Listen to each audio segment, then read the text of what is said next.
Toyota's bird's eye view camera helps drivers check the area around their vehicle for hazards. It uses 4 cameras, one on each side of the vehicle, to display an overhead view of the vehicle's surroundings on the navigation display screen when parked, starting off, or when driving at low speeds. Bird's eye view features dynamic path guidelines for the front and rear of the vehicle.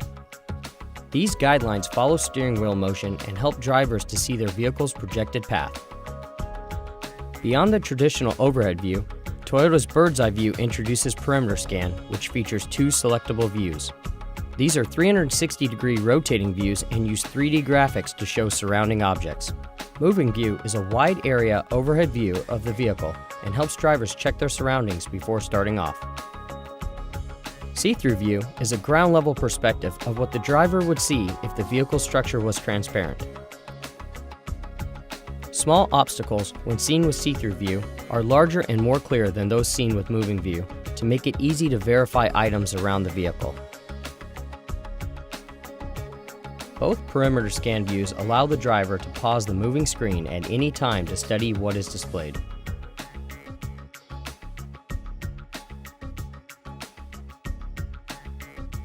Side view shows a curved view and spacing for both sides of the vehicle.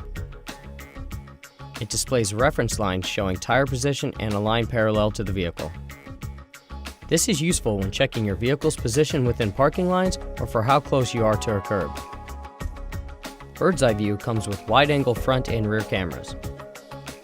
The addition of the front camera and the use of wide-angle views opens up line of sight on the screen.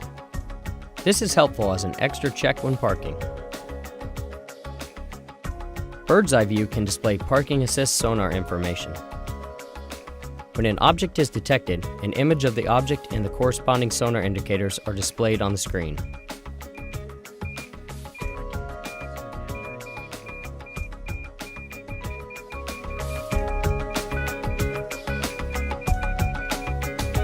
Toyota. Let's go places.